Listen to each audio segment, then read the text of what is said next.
Hi. So today we are going to talk about financial confidence. And I think the most important thing here is that financial confidence has nothing to do with how much money you have in the bank and nothing to do with how much money you've made in your business to date. So I'm going to start with an example from the world of health because I think it really illustrates clearly how your level of health has nothing to do with your health confidence. So it's a similar parallel that really is going to make this make sense. So some people would say, okay, if I lose 20 pounds, I will feel healthy. I will be confident in my health. I will identify as a healthy person. Whereas, that's possible. That could happen. But there are some people who lose 20 pounds and are terrified of gaining it back and are still identify as like an inner chubby girl or whatever and don't identify as healthy. And to take that even further, there are some people who lose 20 pounds and develop anorexia. So they continue to restrict their food. They still feel quote unquote fat, even though they might be skin and bones. And so they do not feel confident about their health. They do not feel sexy.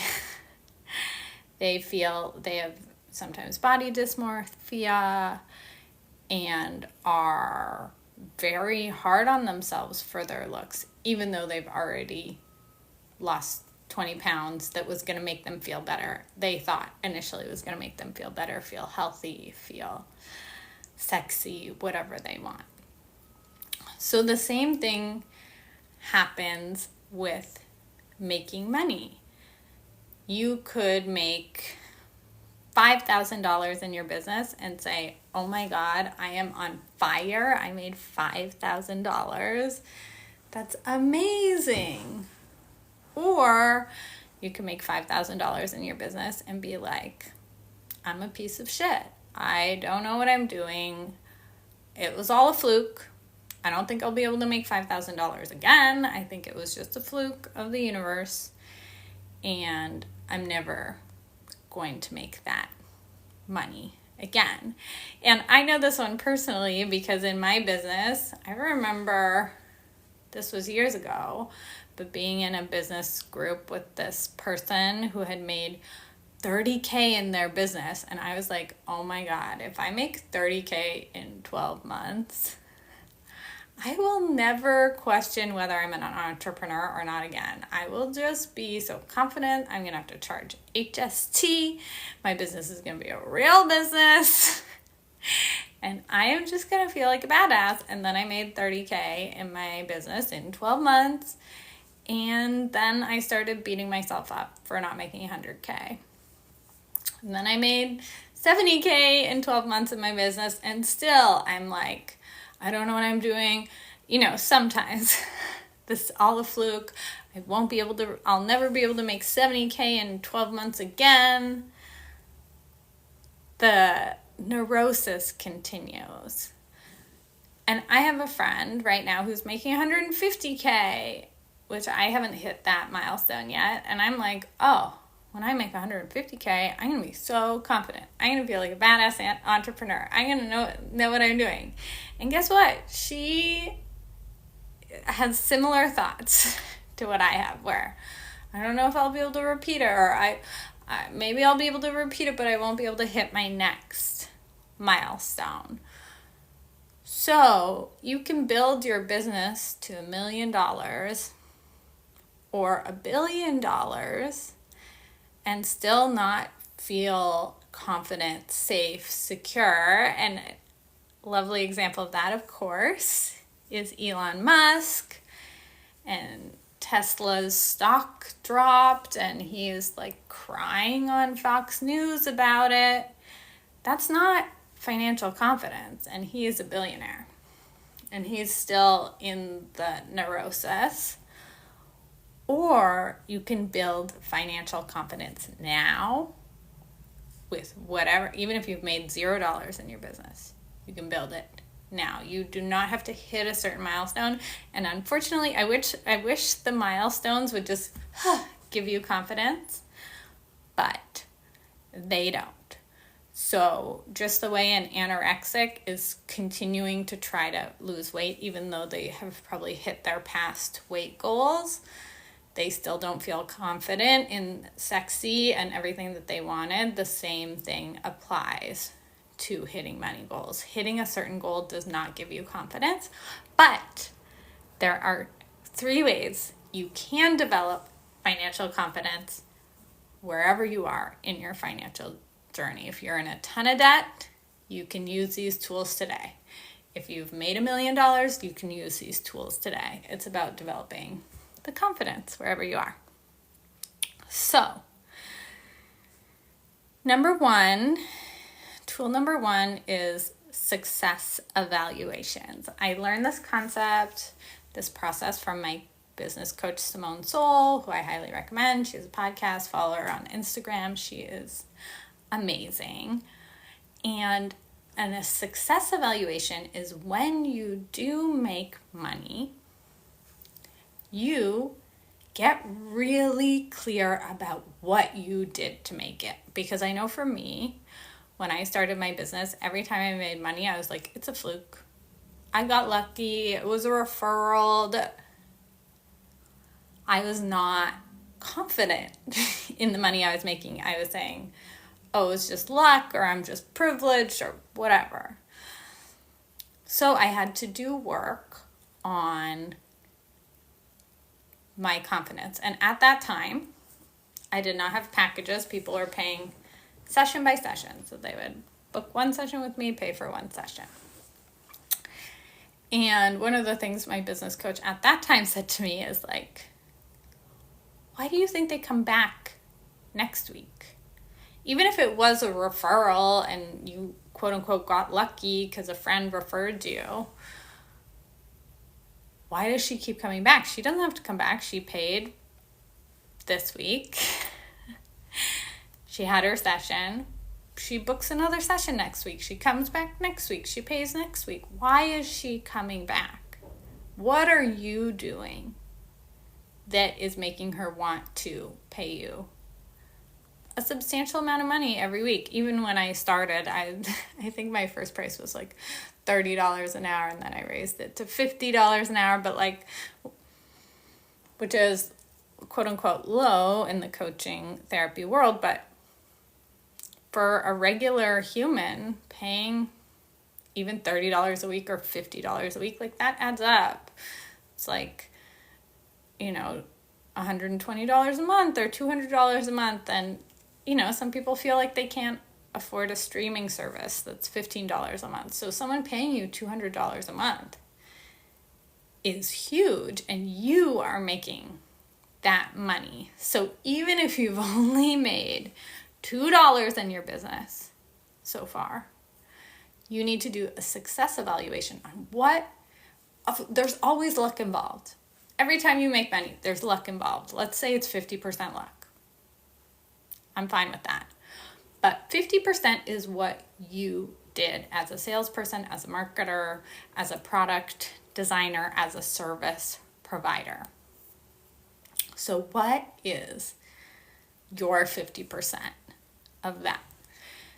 And for me, with my clients at that time, I had to get really honest and say, oh, I help her feel understood. I make her feel a little bit better, a little bit less alone in the world. And that to her is worth $50 every week.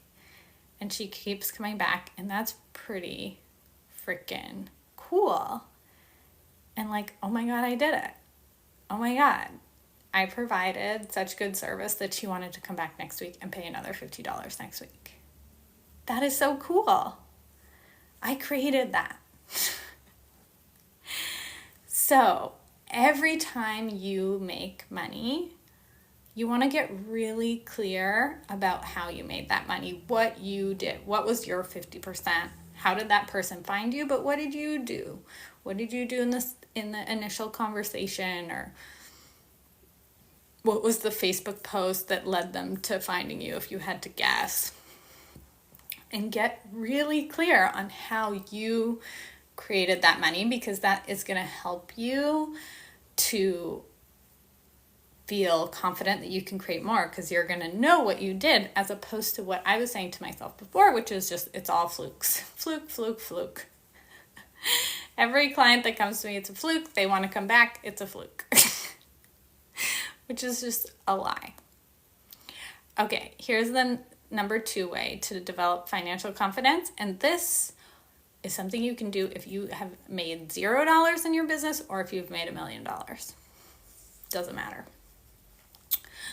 This one is called transferable confidence. So I want you to think of an area of your life that you are confident in.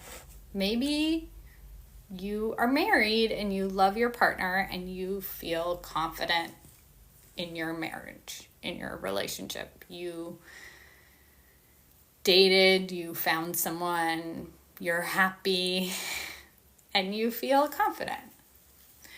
Maybe you have health confidence. I was really lucky that growing up, my mom was a little bit of a health nut. Not in a dieting way, but in a way of just eating whole foods and cooking all of our meals. And so I'm lucky. I have health confidence. I don't worry about being unhealthy because I was raised in a household that I learned how to cook whole foods when I was like starting at age 5. I learned about cooking and eating vegetables and all of that. So this is an area where of course I'm a woman, so I've had like moments of body dysmorphia and moments of feeling, like my body isn't perfectly perfect. My stomach doesn't have abs and isn't perfectly flat. But overall, I was lucky. My mom didn't diet ever and taught me how to eat healthy. And so I've always had health confidence. That's an area where I don't really question, I don't really worry about it. Maybe you have coaching confidence. Maybe you're a coach or a healer or, a tarot reader, and you're super confident in your ability to help people. Maybe you are a really good friend. Maybe you're like, if my friend goes through a breakup and she calls me, I am so good. I'm going to be such a good friend. I'm going to be so supportive. I'm going to buy her ice cream. I'm going to say, fuck that dude. I am a good friend. I'm confident in my friendship skills. Maybe you feel like you're a good parent. Maybe you're confident as a parent. Whatever area you already have confidence in, you want to start to consciously transfer those skills, that confidence, to money, sales, marketing. So, let's say you have very low confidence in sales, and that is part of why you have low confidence in finances overall, because you're like, I'm not good at sales. I'm good at helping my clients. Once I have them, once they're in, I am so good. But getting them into my world is the area where it's not really, it's hard for me to sell. I never had a sales job. This is actually my story too. I never did sales. I've never had a sales job. I'm not good at sales. I'll never be good at sales. So, but for me, I do have friendship confidence too. I feel like I'm a good friend. I'm a really good friend. So how do these transfer? Here's one example. If you have ever sold your friend on going to a certain concert or eating at a particular sushi restaurant or to buy, maybe it's like I bought these ear loop headphone or earplugs. They work really well. They're really comfy. And your friend is like having trouble in noisy bars and clubs, and you say, hey, I bought these earplugs. They work. They don't fall out. They're good. Buy them. And you convinced your friend to buy something or to even to listen to a particular artist. That is selling. You just sold your friend on those ear loops, or you sold your friend on going to this sushi restaurant. So you're actually good at sales. Even though it's in the realm of friendship, you're good at sales. And with transferable confidence, you want to gather confidence from every area, every nook and cranny you can, and put it onto sales, if that's the area where your confidence is the weakest right now. So I used to think, I'm bad at sales. I've never sold. I'm never going to be able to achieve this. I worked in nonprofit. Nonprofit's basically the opposite of sales. So, I suck at this.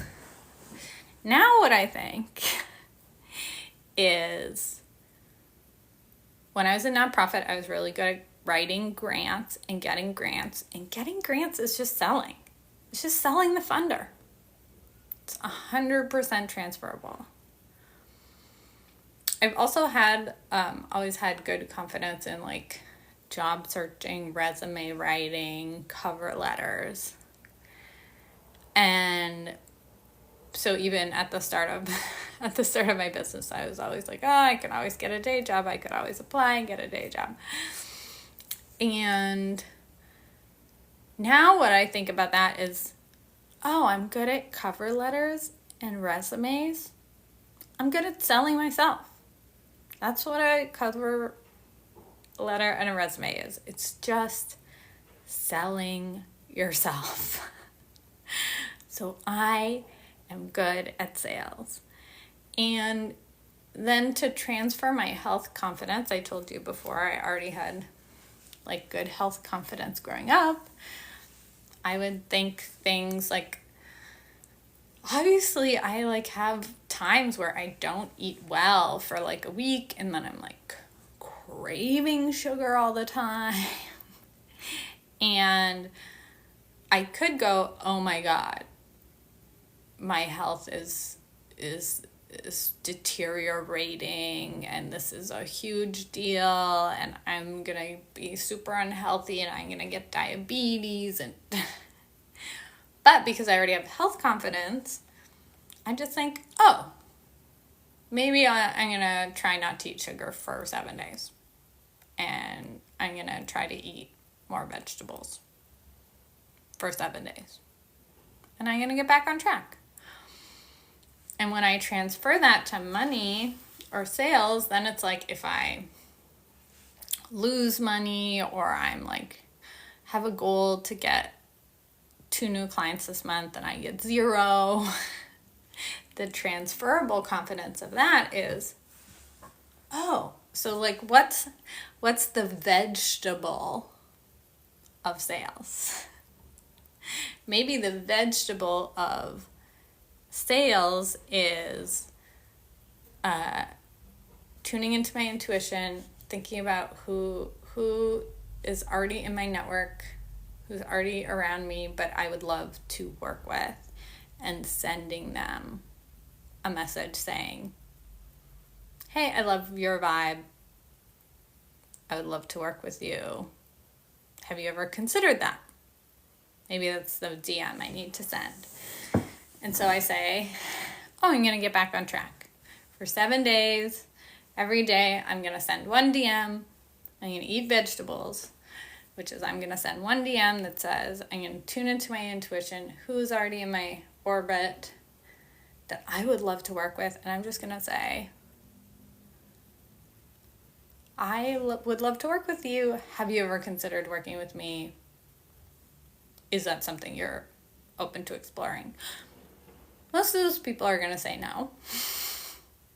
Just FYI, it's like maybe 1 in 10 will say yes if it's warm leads, people who you already know, maybe 1 in 10. If it's complete strangers, it's going to be 1 in 100, or the ratio is going to go down. But I know, okay, I just need to eat my vegetables for 7 days, and I need to reduce my sugar for 7 days. So sugar in the realm of sales could be beating myself up about 0 clients last month. So for a week, I'm going to really try to avoid sugar. I'm going to try to avoid beating myself up about last month's numbers. And I'm going to eat vegetables, which is I'm going to do these DMs to people who I already know. They're already in my orbit. I would love to work with them. I'm just going to start that conversation, open that up, see if anyone is interested. So that's taking what I know about health, how I deal with, oh my God, I'm craving sugar. Oh my God, I feel bloated. Oh my God, which I do. I have weeks where it's like, I bought a box of cookies and I'm eating 5 cookies every day for a week. And now I want 2 boxes of cookies.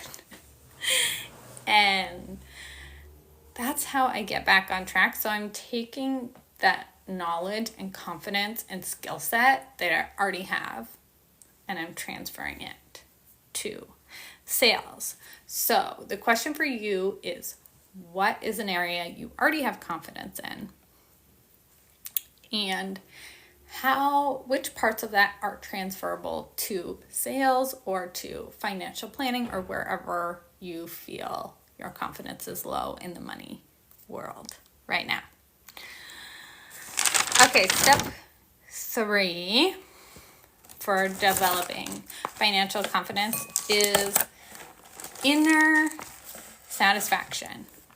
So Elon Musk is a great example of someone who does not have inner satisfaction. He does not, from what I know about the guy, right? I don't know him personally, but from what I see on the news and on Twitter, etc., it doesn't seem like he feels like my life is good. I love my life.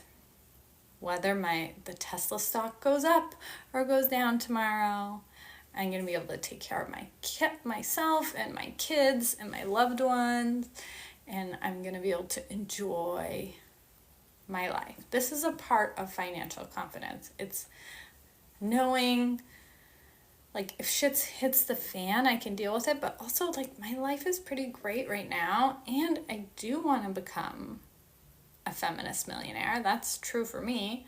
I'm a feminist millionaire in the making, which I am so excited about that journey.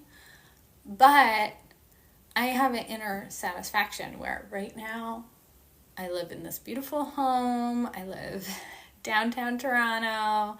I live in a safe neighborhood. I have good friends. I get to dance 3 times a week, which is like my favorite hobby ever. I'm going to a dance festival this weekend. I'm so excited to dance with people from around the world. And life is good. It's spring. I feel satisfied. I'm on the path to becoming a feminist millionaire, but my life is good now. I don't need to be a feminist millionaire to feel confident and successful and happy. Whereas Elon Musk, in my opinion, doesn't have inner satisfaction. So he's like, well, if my Tesla stock goes up, I'll feel happy, and if it goes down, I'm going to feel sad, and my confidence is attached to where my Tesla stock is.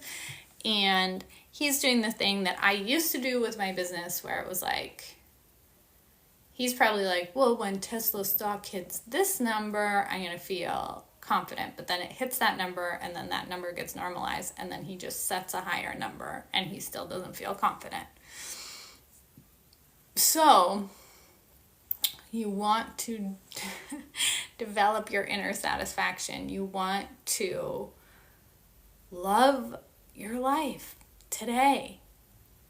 With the debt that you have, I carry debt. My business carries debt. And I love my life. I have such a good life. I'm so lucky. I'm so lucky to have access to debt. Women didn't have access to debt, to loans of any kind, I think until the 70s. My grandma couldn't have gotten a loan without the signature of her husband for a lot of her life.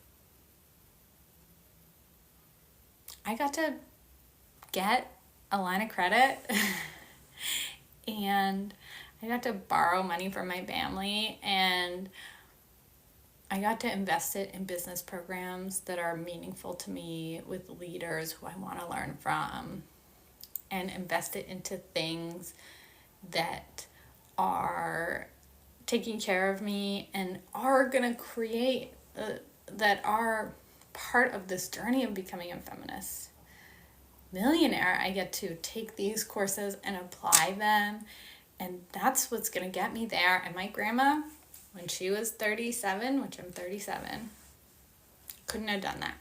She would have had to convince someone else, her partner or her dad, if she wanted to get a loan.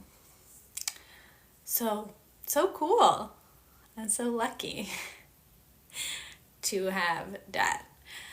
So an example of this inner satisfaction, such a clear example, is Susie Batiste. So Susie Batiste had a super hard life. She was molested as a child.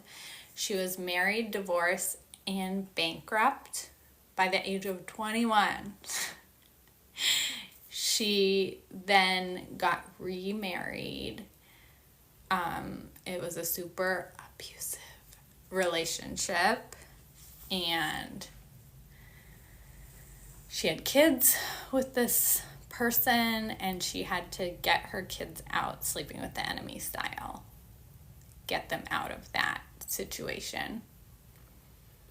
She went bankrupt a second time at the age of 39,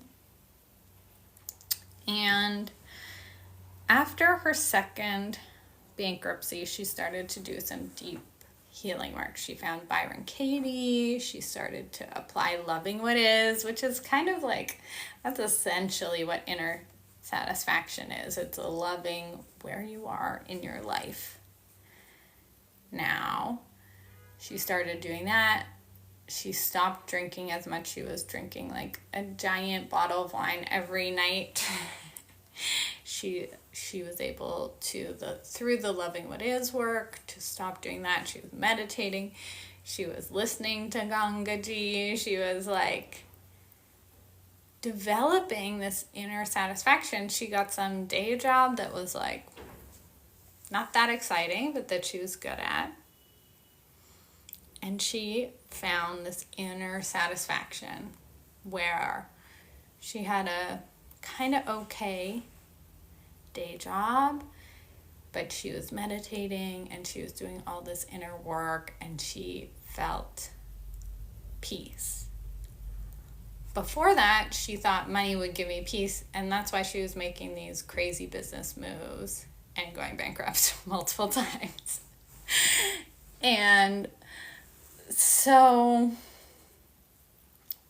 she then was at a dinner party after she was in this place of inner satisfaction. She was at a dinner party and someone said, I wonder if bathroom odor could be trapped. And she felt shivers up her arms. And she was like, I can do that. She was already playing with essential oils. Oil floats on water. And she thought, oh my God, I can do this. And she started experimenting in her kitchen, mixing different oils. And whenever you went over to her house, she would say, hey, do you have to go number 1 or number 2? When you were like, oh, I'm just going to run to the bathroom. And if you had to do number 2, she would give you one of her test oils. And you would test her product and see if the bathroom odor was trapped.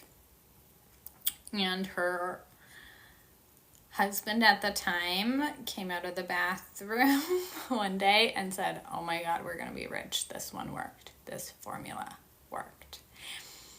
And Susie Batiste is the founder of Poopery, which I think is now called Puri. I think it changed the name, but it's a brand that's valued at, I think, $140 million.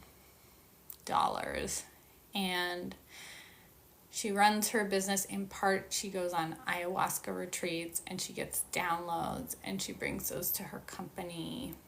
And she doesn't need her company to hit a certain number to feel that inner peace. She built the inner peace first, and then it was easy for her to build a business. Obviously, it wasn't like easy peasy, but